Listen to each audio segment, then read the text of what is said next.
welcome back to Crazy Sexy Quickies. Today I am making my infamous lasagna. Now, I can't tell you where the recipe is from because I actually don't really know, but I feel like I've kind of taken about 3 or 4 different lasagna recipes over the years and have kind of merged it into one. Now, I always vowed that I would never tell anybody the recipe to my lasagna, or I'd have to kill them. But you know what? You do crazy things during quarantine. So today's the day. It's got all of the fabulous ingredients that you need, and I use so much cheese because I love melted cheese. It gets all stringy, all gooey, and it really is just so luxurious. So let me take you through the ingredients.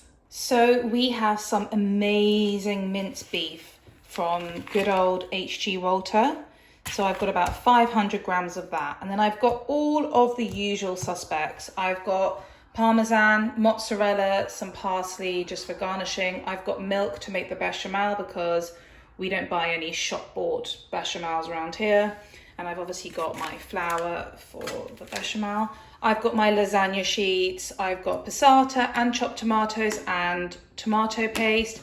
I've got some amazing oregano. And I've got my onion and carrot and garlic, which are all gonna go into the mince, and a stock cube. I like to use a little bit of Worcestershire sauce. If you don't have Worcestershire sauce, balsamic vinegar also works really, really well. So I have diced up the garlic, the carrot, the onion, and I'm just heating up a little bit of oil in a pan, and I'm going to lightly cook these off until they're nice and soft and tender, and I will then add the meat. This is very similar to the base of many stews, casseroles and pasta dishes. Whilst the vegetables are cooking down, it is totally optional whether you would like to, at this point, make yourself a drink. I am on the tequila, so chin chin to you.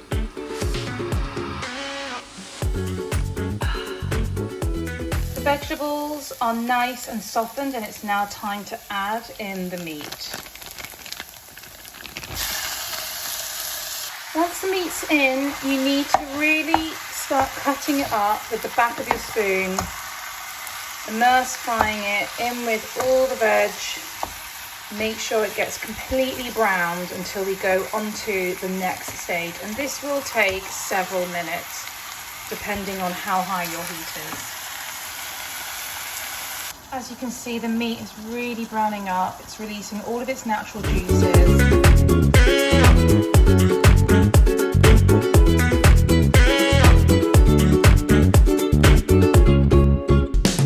Everything is in, and it's time to combine all of these delicious flavors. And I'm now also going to add a little bit of the secret Worcestershire sauce that always elevates the flavors of any ragu.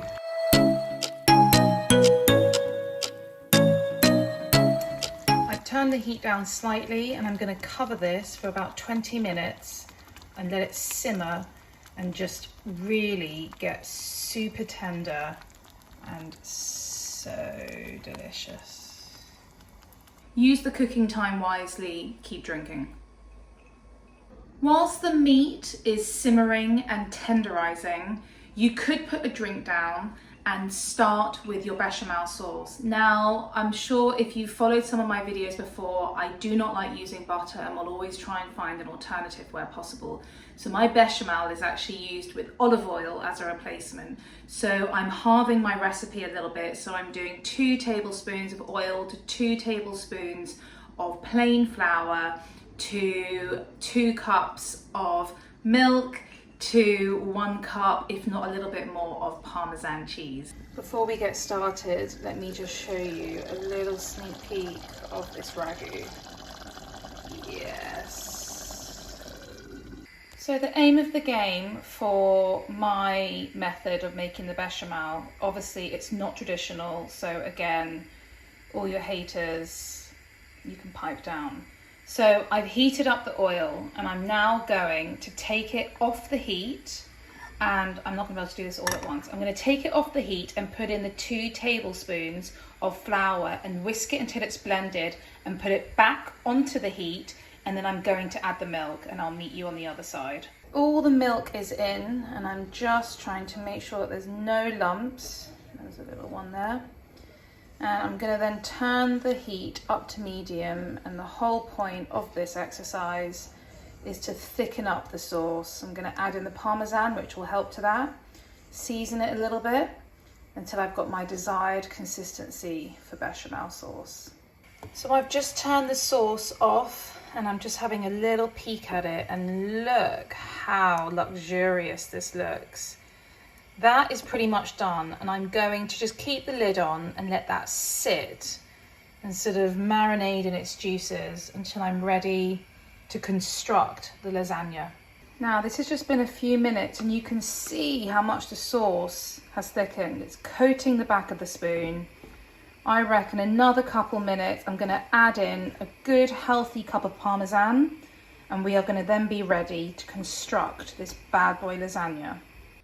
The Parmesan is in, it's thickened the bechamel, it's like velvet. Look at that, oh my God. A lot of bechamels don't usually use Parmesan, but that's why I like this. It doesn't hold back on any of the luxuries in life, and that's Parmesan cheese. So to prepare myself for the next stage, which is basically constructing the lasagna, I'm going to need another quick drink, just, Dutch courage. It can get a little bit hectic with all the different layers and all the different components. So a little bit of fluid will ease things. So I've just started the first layer, and I just wanted to give you some tips. If your tray doesn't fit accordingly with your lasagna sheets, take one and just break it up into little bits so that you can kind of piece it together a bit like a jigsaw puzzle. Remember, no one's going to actually see these layers, so as long as it's kind of fully covered, you're pretty good to go, because you're going to be cutting this up anyway. Or if you fancied eating the whole thing yourself, I am not going to judge you. So we're halfway through. I've done a layer now with the meat and then the bechamel and then the mozzarella. I'm now going to do another sheet of lasagna and the meat and the bechamel, and I think I'll probably then just finish off with the mozzarella because I'm kind of getting to the top now. So the lasagna has been fully assembled. I quite like the rustic look. I don't believe a dish like this needs to look perfect, and to be honest with you, once this goes in the oven and the cheese melts, it's all going to be a bubbling, gooey mess. I'm going to sprinkle a bit of salt and pepper on top of this, and I'm going to put it in the oven at 180 degrees centigrade for about 25 minutes, or until you can see that it is bubbling and melting. I'm so excited. In you go. Bye.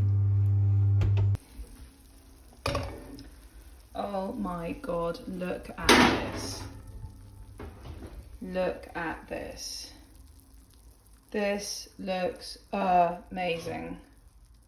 So we're going to let that sit.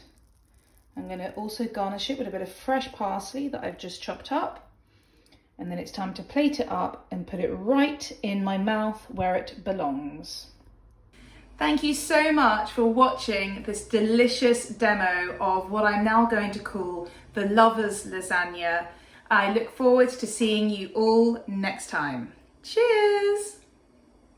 For those of you that don't know, I do also have a podcast. If you go onto any major podcast platform, search Crazy Sexy Food, and you'll find the whole of season 1 that has 9 episodes with me interviewing some wonderful well-known personalities, foodies, chefs, models. We've got Millie McIntosh on there, we've got Jada Cesar, we've got the people behind the body camp, and we really get down to the nitty-gritty of food and how it plays a part in their lives, and also just their lives in general. So check that out.